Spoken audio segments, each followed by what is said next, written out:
Hello and welcome to episode 51 of the Dynamo Football Book Club. My name's Al Bond and I'm joined by my co-host, international man of law and a funnier man than Marco van Basten, Johnny Conklin. Johnny, how you doing? Hi, Al. I'm doing great. How are you doing? This week we are doing Basta, the Marco van Basten autobiography. Buren. Van Basten. Goed. Oh, wat een goal! Wat een goal! Wat een schitterend doelpunt, zeg. Ja, niet te geloven. We have big development now. We are legitimate now in the world of football media because we've just had a book review, our review of The Miracle of Castle de Sangro has been published by the blizzard.co.uk. Familiar, I'm sure, to many of our listeners. It's the flagship magazine. Eyebrow, Johnny. Yeah, from Jonathan Wilson's Blizzard. He's the main man behind that. I guess anyone who listens to any football podcast is very familiar with Jonathan Wilson. So that's a nice little coup for us. We're on that website. I will put a little link on our social media. Please do have a read there, folks, on our website, of course, or on the Blizzard website. So there you go. That's fun, isn't it? That is great. Well done, Johnny. Johnny, what did you know about Marco van Basten before we read this book? He played in the late 80s and early 90s. So just before I started really watching football. So I guess his spectre loomed over my youth without knowing very much about him. I've seen some of the magic goals. I knew about the injury. But that's it. I thought he was going to be really, really cool. This book has disabused me of that notion. He is one gloomy motherfucker, isn't he, Johnny? The gloomiest. Oh my goodness me. Like, genuinely, it's astonishing. The whole tone of this book is so severe all the way through. Like, his childhood sounds almost, hell, it's certainly Victorian and really depressed. Oh my goodness. This is a gloomy book. I thought similar in a way to Owen, because I guess they have similar stories, right? Incredible skill, talent. Van Basten was ultimately more successful than Owen, both Ballon d'Or winners, and this strange relationship with their father in particular. Much like Owen, Van Basten's father was a footballer who put most of his focus on Van Basten. So Van Basten had two older siblings, a brother and a sister. Van Basten was a good few years younger, and he implies that he was kind of a mistake. And he was aware at a young age of this kind of preferential treatment that he got from his father. It made him feel uncomfortable in a way that it didn't make Michael Owen feel uncomfortable. So I was thinking, okay, this guy's got some emotional intelligence that's sincerely lacking in Michael Owen. But to be honest, I don't have much to say for Van Basten apart from that, because he's a whiny little bitch, isn't he? Yes. Yeah, it's really quite difficult to understand how unhappy he is, how he's just not been able to come to terms with this ankle injury. Like, he writes this book at the age of 50 and he's just still so sad. Sad about it. Yeah. Like, the book ends with him describing, I could have been like Ronaldo at my starts. I could have been like Cruyff in this sense. It's like, man, you are one of the giants of football. We talked about it with Owen. We were saying, is this guy happy with his career? And we said, no. But Van Basten is he's quite a sad character in a way, isn't he? His home life sounds so incredibly depressing, which we'll get to. And I just don't think he ever got past that. Just, his mother has mental health issues, which we'll come back to. And as you say, his father is quite a strong personality. But every move his family makes, Marco criticizes. Like, oh, my father didn't care for my mother enough. Oh, now my father cares for my mother too much. Like, it's very strange. I mean, his brother and sister moved literally thousands of miles away to be on different continents from, like, the family Van Basten. I wanted to talk about something positive, because there was a couple of interesting bits. He loves rich men, but I want to get back to that. But because it's topical, we've had it in a couple of books before. I think maybe Ian Wright talked about it. He talked about the options you have as a striker when you have the ball and you're running down on goal. And there's essentially three options.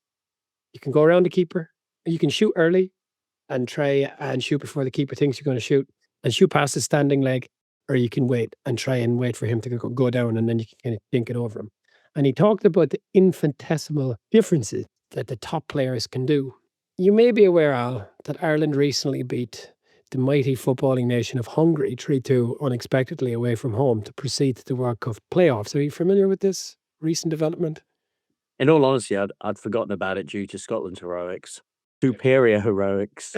But did you see Troy Parrott's third goal of the day, his fifth in 4 days? Did you see where he kind of just rakes the ball a little bit with his studs in the air and it goes below the keeper? Yes, I have seen that. And I mean, on 10 the po- times, Johnny. Yeah, on the podcast that I listened to, and they're just talking about how it was just such a magical touch and all the rest of it. And I was wondering, is it really that scientific, or is he just poking his leg at that and hoping for the best? What do you say? I think I know the podcast to what you refer, Johnny, and they were very excited, weren't they? The way he got his leg up there, he just managed to get the little flick down. Oh, that's world class, that. That's world class, that. There he is.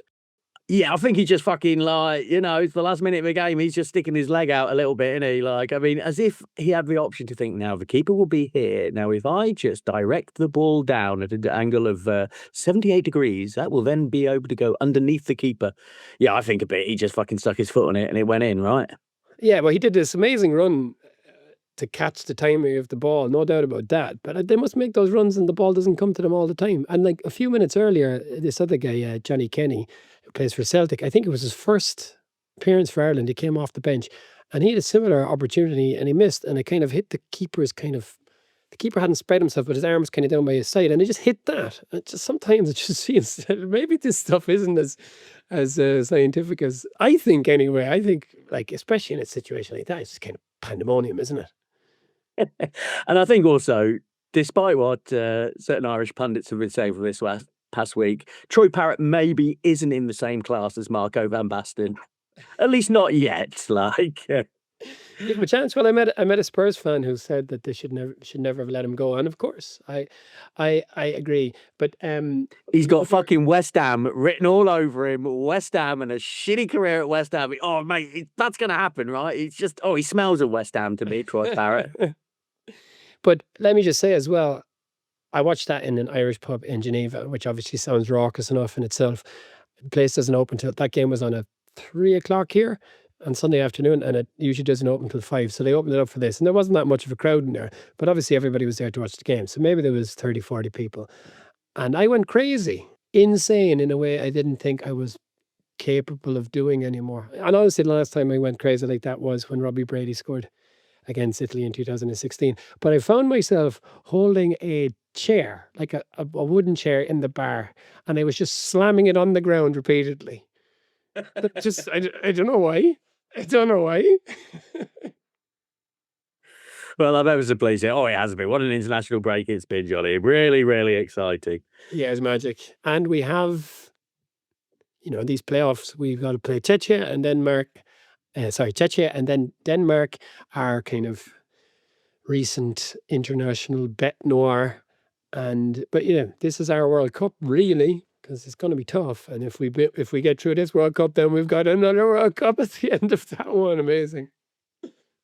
The worst World Cup ever. Anyway, so from one part to the Utrecht Swan. Is that the worst football nickname we've ever heard? La Signa da Utrecht. They made a children's book about him. And he says, I like the thought that Italian kids are reading about the Utrecht Swan. The Italian kids are not reading about the fucking Utrecht Swan now. You think that's required reading in all like Italian primary schools? Let's read about the legend of Marco van Basten. No. I bet you Marco van Basten is reading the Utrecht Swan to his kids every night. Dad, we're 23. Listen again. So, chapter 1. Marco van Basten is laying on the floor trying not to piss himself. This is chapter 1 is very much Chekhov's ankle. And Marco van Basten is describing his technique of getting from his bed to the bathroom to take a piss. Now, Johnny, here he had my sympathy as a gout sufferer. I've had I've had some tear-laden trips to the bathroom in the middle of the night. Why must it hurt so much? Why? And yeah, but Van Basten goes on to describe his exact technique of mounting the toilet from a prone position to cater to his dodgy ankle. Oh, good God.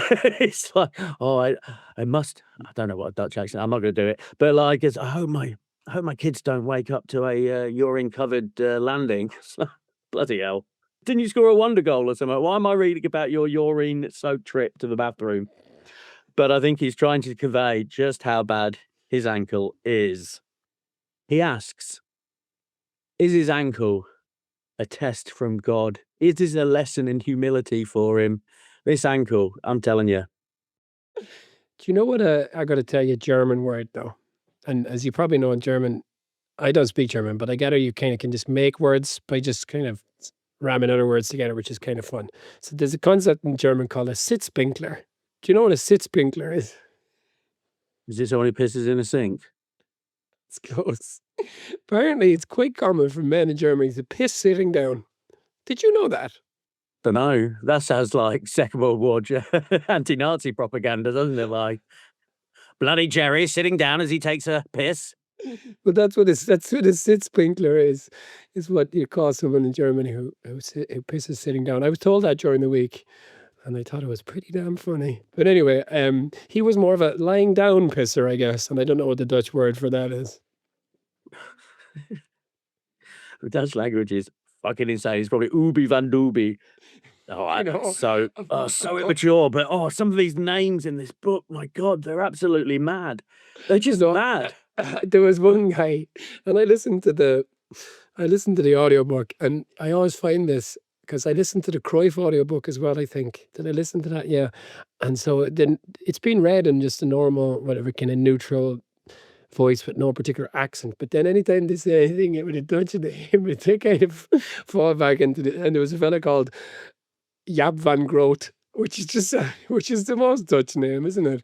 Yeah. I do get a kick out of that. I've written him down. I mean, it's so childish, isn't it? I really don't like being the guy laughing at another language, but still. Hello, Ruud van Boom. How you doing?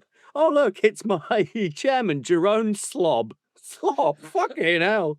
Oh, look, there's another chairman, Rick van den Boog. Boog? You just can't have a word boog. It's ridiculous. Man. But on the topic of the ankle, okay, there's 72 chapters in this book. How many would you say is an acceptable number out of 72 to be about his ankle? 1. Because it's called Ankle 1 and Ankle 2. How long did this series go to, do you know? Do you remember? No, I don't know. Ankle 9. 1/8 of this book. 1/8 of this book is about his fucking ankle. And I tell you what, Al, I've said time and time again that football is the most boring part of these books, but I was wrong. Injuries are the most boring part of these books, and operations around injuries are the most boring part of these books. And also financial stuff, tax. No thanks. Well, that's it. I mean, halfway through the book, he's retired. Like halfway through the book. So you're looking at this going, what the fuck is he going to talk about? What now? Yeah, there's a lot of tax stuff. A lot. He's so fucking entitled, this lad. Is he talking about guilders, or is he? I think it's in guilders, because like whatever that is. And he says he had 23 million guilders, and then the tax authorities in the Netherlands came after him. And he lost. This was an investment. He lost after 9/11. And he doesn't even mention it. He said, I hope no more planes fly into buildings. He says something like that. I was like, okay, a bit insensitive. But anyway, he said Marco van Basten was the real victim on 9/11. That's what he wants you to believe. He loses 10 million of his guilders on the back of the stock market collapse. And he says, I guess I can survive on 13 million. Now, I don't know what 13 million guilders are, but I did think of Michael Owen there as well. I was like, come on, dude. Unbelievable, this guy. And then he talks about later on the Italian tax authorities come from as well. But sure, like this guy, he was useless at management as far as I could tell. Ran away from management gigs all the time. All these guys have to do is turn around and get another job. He walks out of the Netherlands, he was rubbish there, becomes the manager of Ajax, fails there, and then they say, hey, would you like to be the chief executive of Ajax? It's like, what does it matter how much tax money they take off him? He could just turn around and get another job. It's like, these guys, I bet at the end, he's working for Johnny Infantino. And he says Johnny Infantino is a top guy. He's not a Top guy. Oh, he's not. He is not a top guy. Yeah, Yeah, I mean, that's it. He had money. He says at one point he was the best paid player on earth. No one was paid more than Marco van Basten. Ooh, mama. But It's just going back to his childhood, Johnny, the very gloominess, though. And I think, so Jupe is his dad, Jupe, ridiculous. But there's a chapter, Jupe and Jopey. And you think, this sounds like it's going to be a comedy double act. No. No, Jupe is his sad dad. And Jopey was his childhood friend. And I think this is the most traumatic story we've come across. Young Marco and Jopey were out gallivanting as youths, playing on the ice.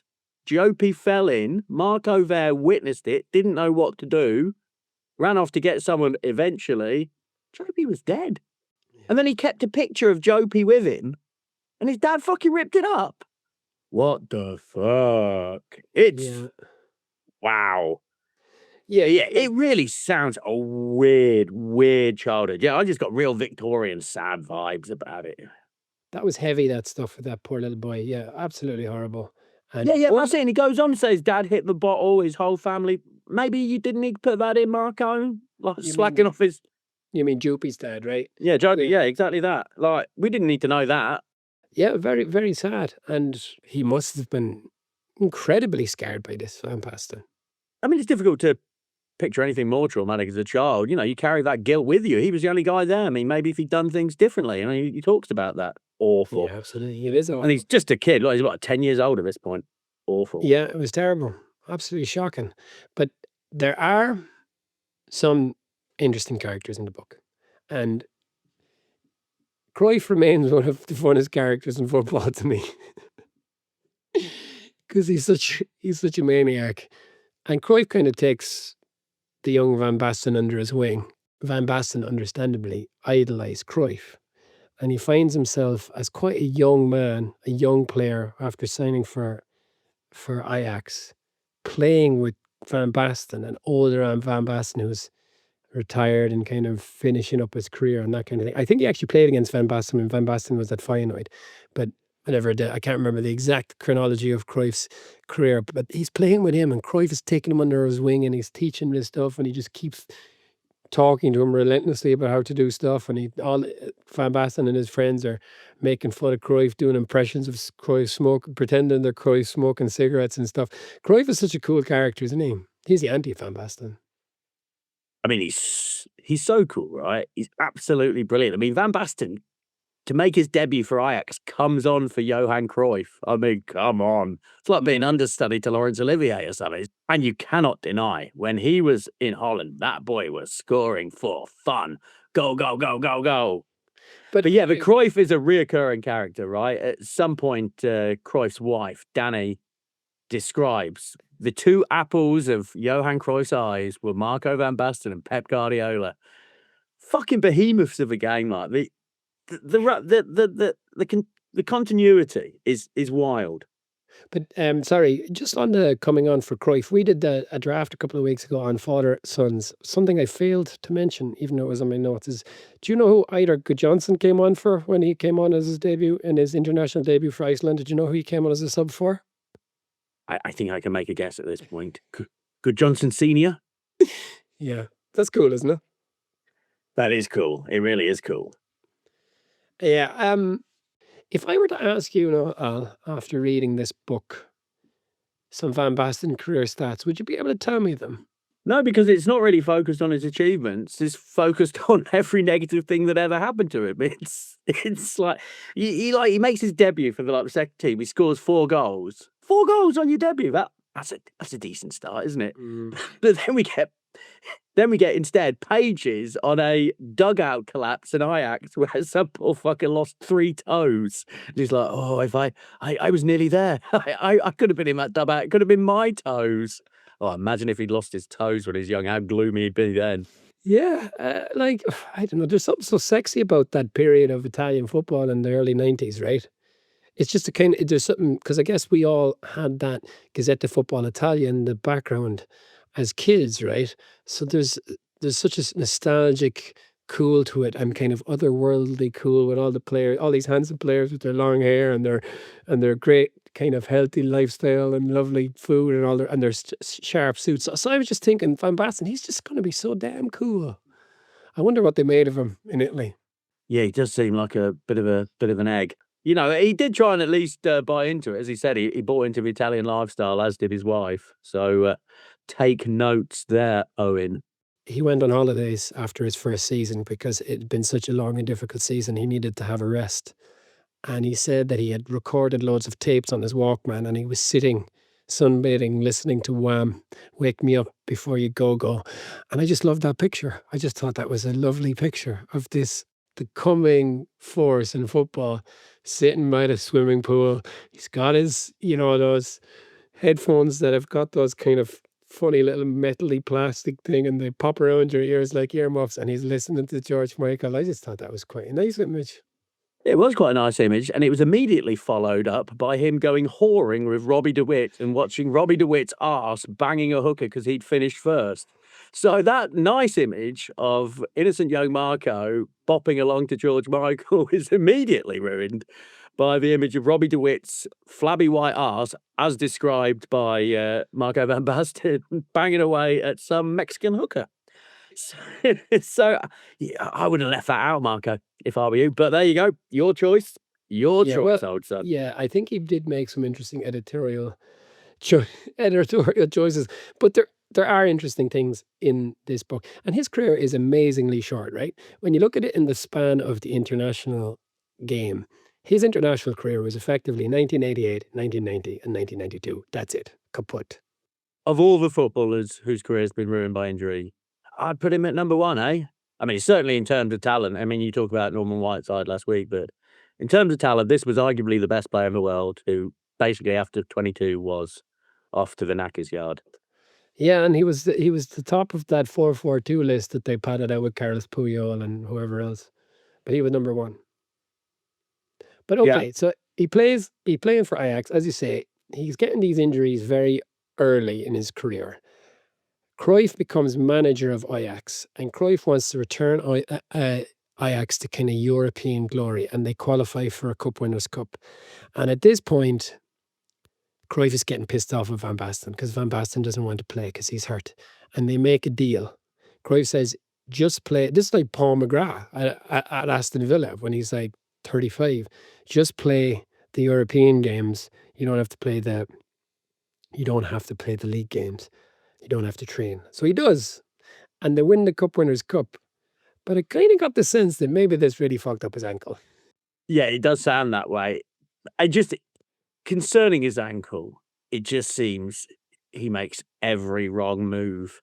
There's one bit where he goes to the absolutely best ankle specialist, René Marti, the number one ankle specialist in the world. And he goes, yeah, it's probably not a bad thing to be associated with Marco van Basten. Yes, it is, Marco. If you're the top ankle specialist in the world, you're the last person you want to be associated with.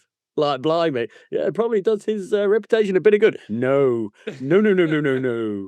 He described this contraption later on that they had constructed around his foot, like a scaffolding, essentially, around his ankle, and with pins coming out his flesh.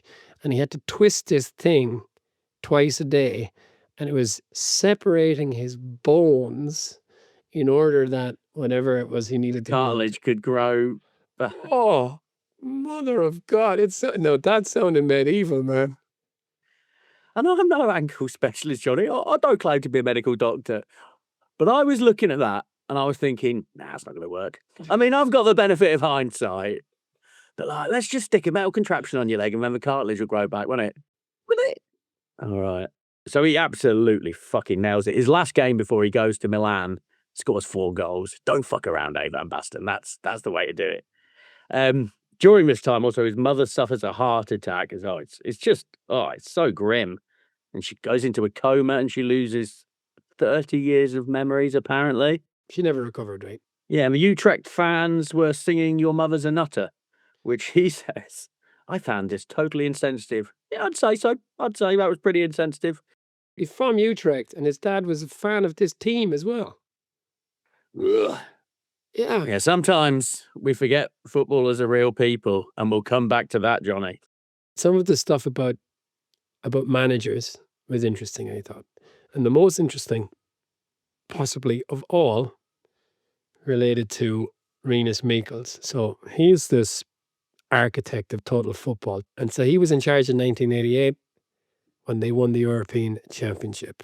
And that's obviously the kind of high point of Van Basten's international career, because they had a stinker in 1990. But Michels had been taken out, or he had retired or resigned or whatever, and he went upstairs in the Dutch FA. And they had this manager that the players didn't like. And bearing in mind, the Dutch squad at the time had Gullit, Rijkaard, Van Basten, like some of the biggest names in international football. Koeman. Ronald Koeman, yeah. Yeah. And they all decided they didn't want this guy. So they say, get rid of this guy. And then the Dutch FA, Michels comes in his capacity with the Dutch FA and he says, okay, who do you want? And he gave 3 names. One of them was Cruyff. One of them was Leo Beenhakker. And they voted, and Cruyff got 8 votes. I think Beenhakker got 2 or 3. And then there was a third fellow who got the other 2 or 3. And they all thought, okay, that's fine. And they went away. And then the next time they met up, Michels came in and he was accompanied by Leo Beenhakker. I was like, whoa, look at this with Leo Beenhakker. So they're all like, what the hell? So Cruyff had obviously been overlooked. But it turns out Michels never spoke to Cruyff, and he just went straight to Beenhakker. And the interesting thing is, Van Basten says he believes that Michels did not want to be eclipsed. He didn't want Cruyff to eclipse the 1988 achievement by bringing the Netherlands to the World Cup in 1990. And this guy's working for the Dutch FA. Now that's amazing. I took that with a pinch of salt. I just thought, I mean, at best, old Cruyff is a fairly divisive character, isn't he? Certainly in Dutch football. I just thought that was a bit harsh. I just think that's him like grinding his axe. But yeah, if you really think that he would sabotage a national team, and that's what Leo Beenhakker was, like a human sabotage. I mean, it's wild. They've totally flamed out in the World Cup in 1990. They went so low as to draw with the Republic of Ireland. They went into the next round and they were beaten by West Germany. And this is where Rijkaard and Rudi Voller were sent off, right? This is the spitting incident, I guess. Which isn't mentioned. He doesn't mention the spitting, no, but he does mention them both being sent off. But Leo Beenhakker says that he has a thing called Box 13, exciting, which contains all of the juicy information as to why they failed in 1990. But Van Basten said it was simply that Michels just didn't want Cruyff, and that's all. And I thought that was and there's some more Cruyff stuff later on, but I thought that was the most interesting bit. Yeah, and a fun fact, the manager who was deposed upon the behest of the players, old Marco van Basten goes on holiday, to Tenerife, like 2 weeks later, gets down on the beach. Who's there? That fucking manager. Hello. Sorry about that. Sorry. Oh, by the way, he goes on holiday with his wife, Lisbeth, and apparently, from what I can read here, he's a very attentive and loving husband.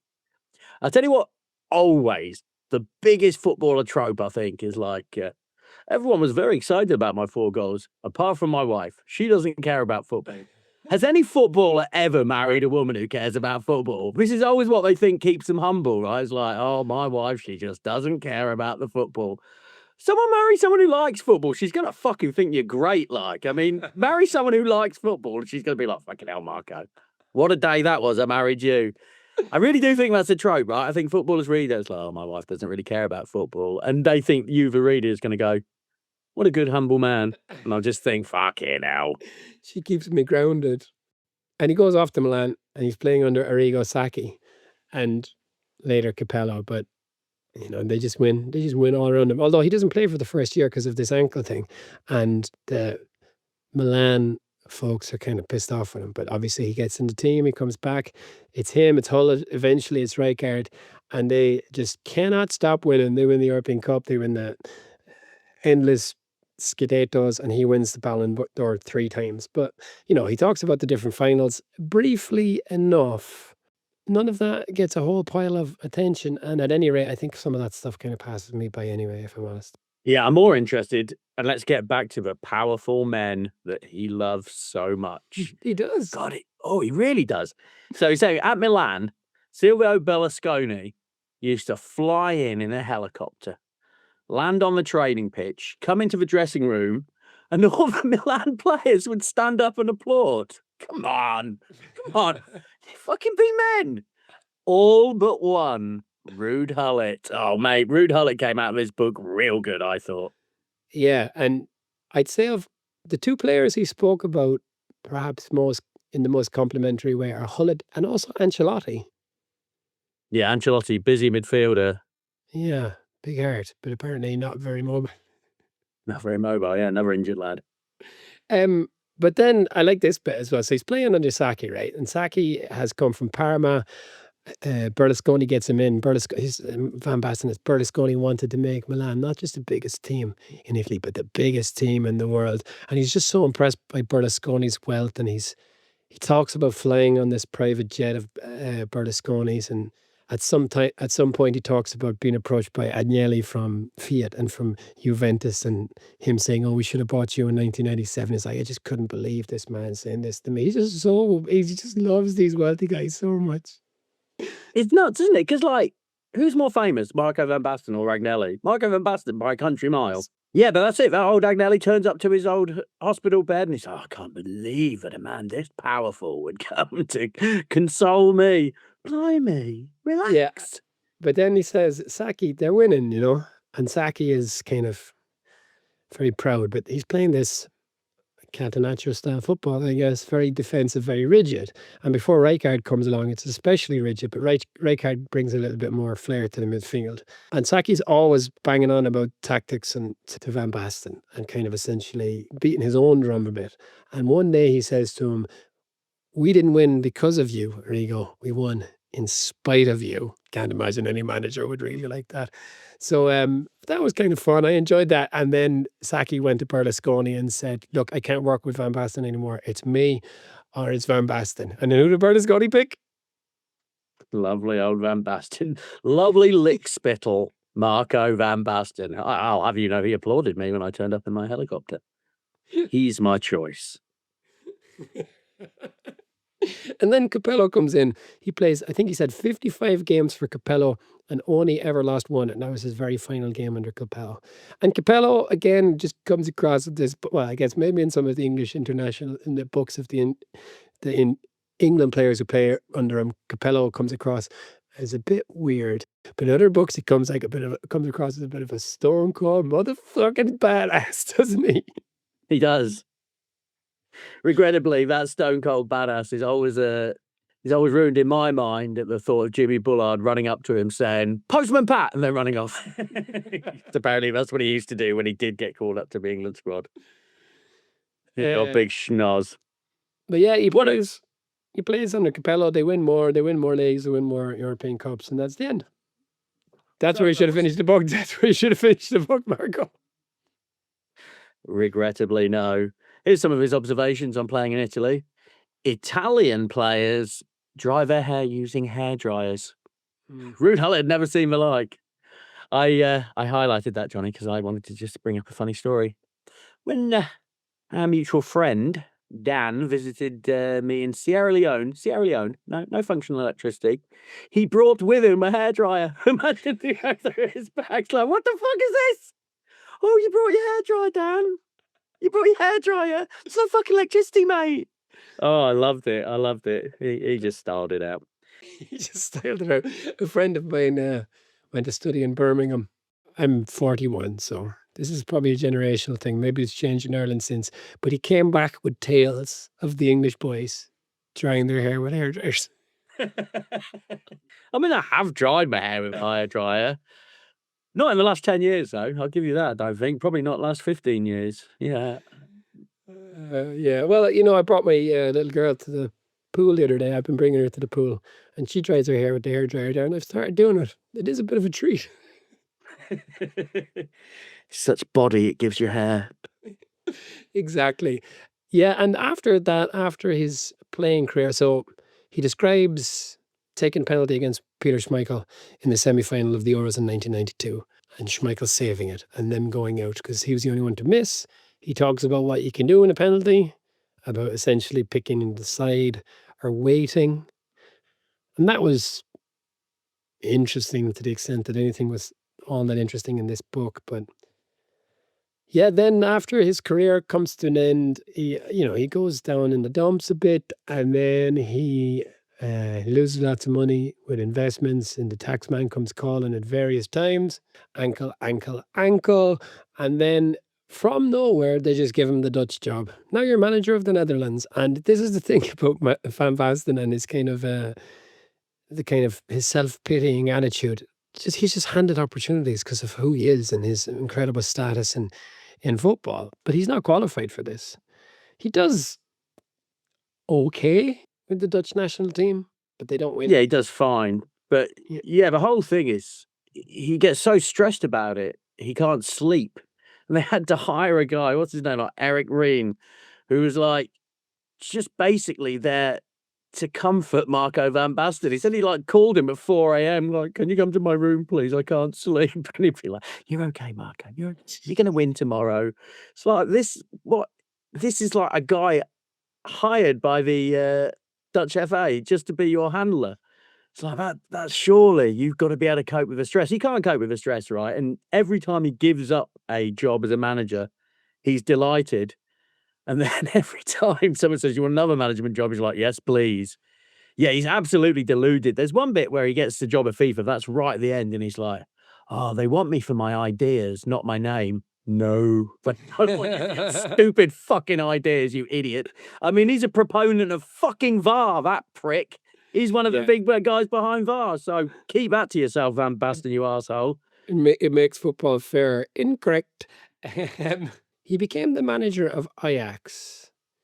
And the players he had at Ajax, by the way, Suarez, Vermaelen, Huntelaar. Under him, Ajax failed to qualify for the Champions League in 2009. Ajax, incredible.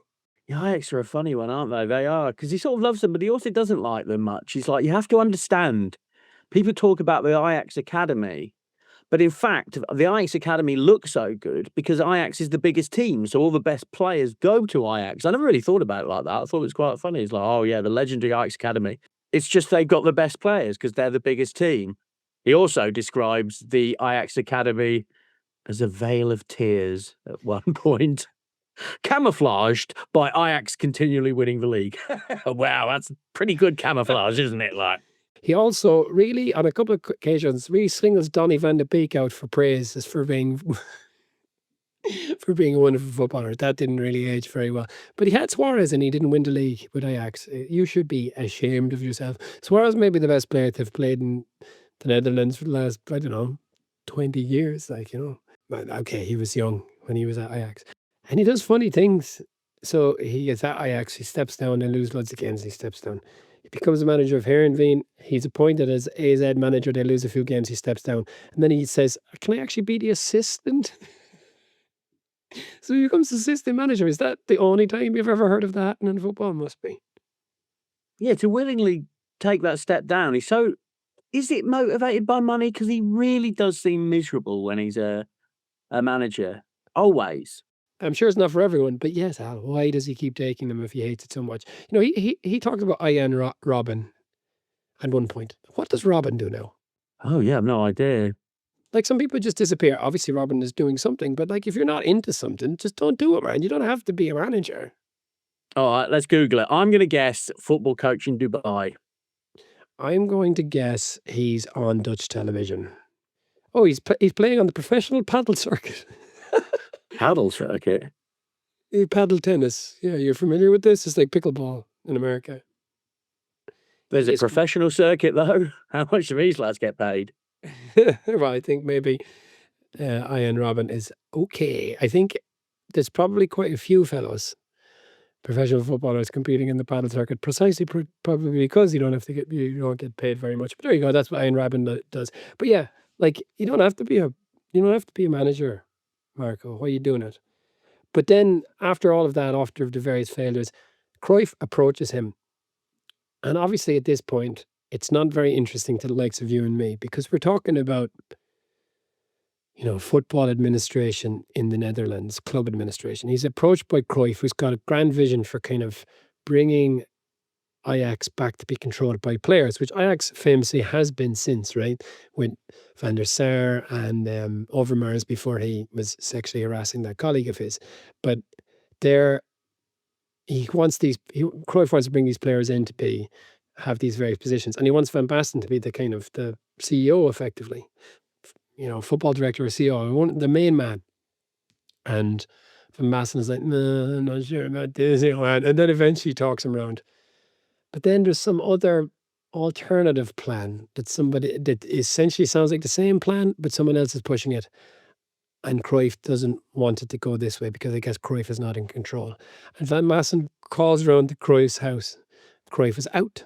And Danny, Cruyff's wife, answers the door and it's like, oh, are you involved in this other group that are trying to achieve this thing with Ajax? And he's like, yeah, I wanted to talk to you on about it. He's like, well, if you're involved in that, you're not welcome. And Danny slams the door in his face. What did you read into that turnaround in Cruyff? Why do you think he did change his mind? Because he wasn't in control. Cruyff is a control freak. I think so, but I also think he thinks Marco van Basten's a bit dim and would not be suited to that job. I think it sounds like something's like, oh, we're going to take over Ajax. You could be chief executive, Marco. And Marco's like, yes. He just doesn't seem suited to any sort of pressure situation whatsoever. What is it that Logan Roy says about Kendall and the kids? You're not serious people. Yeah, he's not a serious person. He's too busy. Here's another famous, powerful man he likes, which just made me laugh. I know I'm veering off like. He loves a golf tournament, as I think all footballers do, but he gets invited to a golf tournament with Baron Thierry van Zoyten de Haar. And he's like, other esteemed guests at this golf tournament, and this is where you're like, how old are you, Marco van Basten? Brigitte Bardot, Gregory Peck, Jackie Onassis, Maria Callas, and the most contemporary of them, Roger Moore. What the fucking how old are these cunts? Like, what golf tournament's this? Oh, I'm paired up with Brigitte Bardot and Jackie Onassis. What year is it? 1964? Wild. Yeah, but he falls out with Cruyff, and he never him and Cruyff never patch up before Cruyff dies. But he does. I thought this was quite a kind of an interesting enough scene. He does meet Danny, in fact, at this golf competition. Oh, but Danny doesn't compete, but she's a golfer, but she doesn't compete in this competition, but she's at it. And they patch up, and she says, whatever, obviously she's struggling after Johan has died, and she's moved out of their shared home because she's surrounded by memories, and she moved into this apartment, and she was, redoing the bedroom, and she peeled back the wallpaper, and there were news articles all over the wall about Johan Cruyff. That was pretty amazing, I thought. Well, that's right, Johnny. Yeah, you could say they patched it up. Or another thing is you could say that Marco van Basten harassed an elderly widow at a golf tournament to settle some scores. That's another way of looking at it. That's not the way Marco van Basten sees it, but I thought of all that. Oi! Now your husband's dead. I've got some words for you, Duck. Remember when you showed me the door? Remember? You fucking... yeah. Well, okay, and that's it. Yeah, he's Well, it's not it, Johnny, because I need to talk about some other things. Like, oh yeah, lay it on me. if you went up and said, like, oh, Marco van Basten, I'm going to wrap some of your hair around a twig, and then I'm going to put an enchantment on it, and that will fix your ankle. What do you think Marco van Basten would say? He'd say, let's give it a go. He likes medical quackery. There's like a whole chapter of him walking in the sea. That's his like Ted Troost, who is his constant companion, like an Eileen Drury kind of figure, who at no point actually helps his ankle. He's there every step of the way. He's like, he told me to walk in the sea, and I did. And for a moment, my ankle felt better. I'll do it every day. So what are you talking about? Like, oh yeah, that'll fix your cartilage. A lovely walk in the sea. Ted Troost, at one point, he's got a little daughter crying. Ted Troost comes, bangs a fucking table. Kid stops crying. He's like, this guy's amazing. Please work more on my ankle. And he subscribes to anything because he's so desperate, though, right? He's so desperate. Anything that anyone offers him, like maybe this will fix your ankle. Maybe if we put this medieval torture contraption on your ankle, this will fix it. He's like, let's give it a go. Let's give it a go. No. Yeah, it's like the end of Man on the Moon with the Jim Carrey movie when Andy Kaufman is seeking out these kind of increasingly crazy people to cure his cancer. Do you remember that? It was very sad. Yeah, I've only seen it once. I've not watched it again and again. I haven't watched Man on the Moon. Favorite movie. Yeah, just keep watching it. Yeah, another of the really powerful, famous men he loves, Vladimir Putin. That's aged well, hasn't it, mate? Well done. Like, he even cracked a joke. Oh, you may not remember me, but I scored a hat trick to beat the Soviet Union. But Putin didn't smile, or maybe he did, just to be polite. And I just want to read out one extract from the book, Johnny, because this is where I think we do forget that footballers are real people sometimes. And this is one of the most traumatic experiences. Ajax had failed to win a game and he was accosted by a man in the crowd. If you've got children listening, maybe this is the time, because there's going to be some pretty unpleasant language. It's a stupid word, and that made it extremely painful. But he wasn't wrong. He was spot on. I took it personally. And then you feel powerless. I was angry with Ajax when I drove home for letting the man in the main stand. And I was angry with the TV company for letting the cameraman film it and then broadcast it. I know it was nonsense, but at that moment I felt so powerless, so much at the mercy of the predators. Fair game. Whether you had any understanding of football or not, whether you had won 3 European Cups and 3 Ballons d'Ors or not, it made no difference. He called me a pancake. Nothing could affect me more at that moment. I really did feel like a pancake. I mean, come on, people. That's a step too far. You know, he's a real person, dude. And like, there's some animal, supporter screams out, Marco van Basten, you're a pancake. Unbelievable. But there's a happy story now. He's got a WhatsApp group with his kids called the Little Pancake. So he's repurposed that word in a way, isn't it? In The Simpsons, obviously, when Darryl Strawberry, there's a parade in Darryl Strawberry. And as Marge says, what are you doing now? He says, don't worry, Mom. These things just roll right off their backs. And then you see Darryl Strawberry's tear on the nose. Darryl. I know exactly what it is. I saw Darryl Strawberry play, Johnny. He did not hit a home run. Yep. On to a game, Mets in 1988. They lost 1-0 to the Pittsburgh Pirates in a very unexciting game of baseball. Anyway, so there he is, like. So what did Marco van Basten bring us? VAR, thanks. Tax woes, cheers. A bad ankle, great. That was hatred of the word pancake. After all of these, he's walked away from these various positions. He said, okay, I want to be assistant or whatever. And so then Gianni Infantino comes in and he wants to make FIFA about football again. How's that going, Johnny? And so Van Basten is brought in he's got 40 million budget and he's in charge of, the kind of the rules side of football, as you say, and he wants to bring along VAR or whatever. He says at some point, he's in charge of, did he say also 40 people working under him? He says, on my first day, a fella came in asking me for annual leave. I didn't know what to do. It's like, who was running FIFA? Gianni Infantino, why are you putting Marco van Basten in charge of HR? What is happening here? I mean, I was staggered by this, Johnny. Like 40 people under him. Yeah, I wonder if I can take a holiday. What? He always has people. He always has to have people around to do his job for him. And he's like, oh, but FIFA wanted me for my ideas, not my name. No, you are fucking useless. Like, if I told you a month ago that you would prefer Dennis Weiss to Marco van Basten, what would you have said to me? I would have been surprised, Johnny. But I would definitely rather hang out with Dennis Weiss and Marco van Basten, for sure. There'd be a lot of ankle chat if you met Van Basten. Yeah, this lad. I mean, it's totally... He peaked in high school, right? That's like literally what he did. His whole career's... like they say, like, people who have drug addictions, like, they sort of stop developing, they stop maturing at the point they develop their addiction. And I kind of feel that Van Basten sort of stopped developing as a person when his ankle went. And at that point, his whole life has become about this ankle and his tax woes.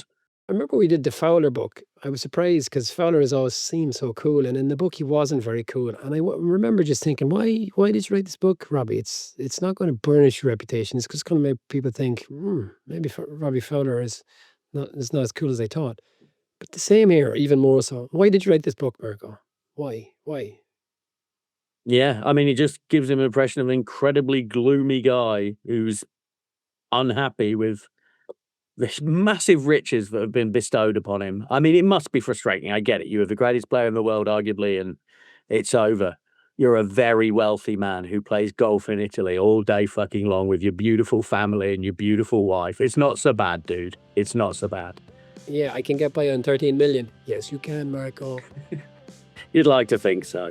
And that's it. God knows what he's raking in now from all these sponsorships.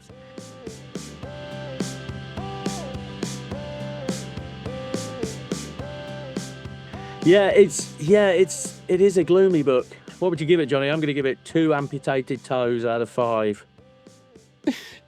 It has to be pancakes, Al. Just because the word is so powerful. All right, then. 2 panacokin. I would say, 2, exactly that. You had said in your written review of Michael Owen's book that it was a revealing book about Owen, and you felt that as much as any book, we kind of saw a window into a player, which you obviously don't get when like Crouch, for example. So that's just kind of, it's the character that Crouch is playing. But I did feel like we got a little bit of a window into Van Basten. He's just a bit of a boring, miserable fucker. And I think there was a couple of interesting enough wrinkles. So I would give it 2 pancakes out of 5. Same as you. Very good. Yeah, he's gloomy and severe. Well, I guess he had a pretty tough childhood, but blimey, dude. Yeah, so our next book is Big Sam Allardyce.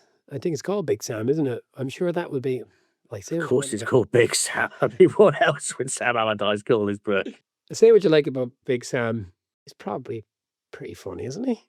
He seems happy enough with his lot, doesn't he? Unlike a certain Mr. Van Basten or a Miss Rowan who we've been doing recently. Yeah. But although having said that, I'm sure he's going to moan about how he's not been appreciated as the greatest English manager of his generation. You know that book, Sapiens, by the Yuval Noah Harari. I remember he says in that book that if 2 twins with the exact same chemical makeup, chemistry, on the same day one of them wins the lottery and the other one has a leg amputated, and if you come back to those people in a year, they will have kind of returned to normal. So the misery and the kind of elation of the 2 experiences, they'll have kind of settled back down the hedonic treadmill, right?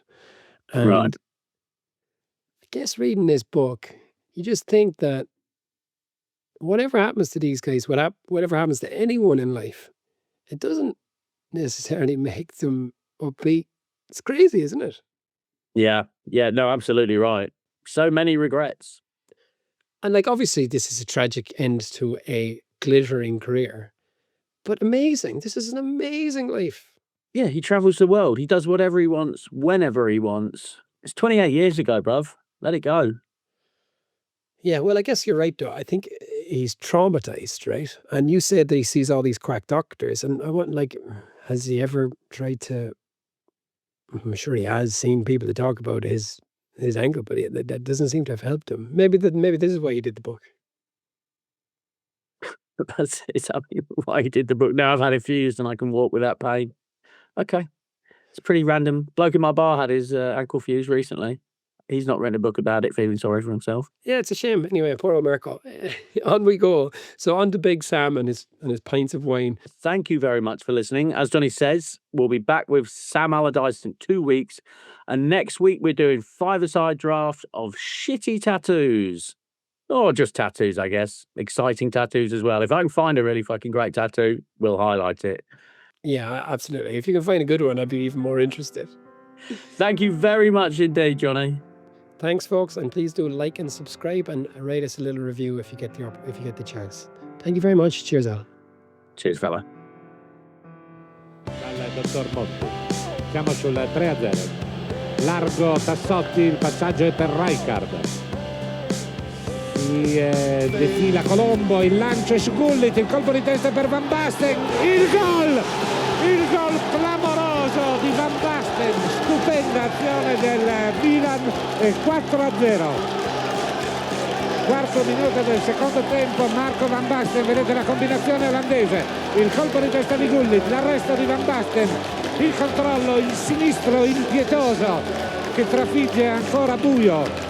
Rivediamo Gullit, Van Basten, sono 4. Gragnuola di reti.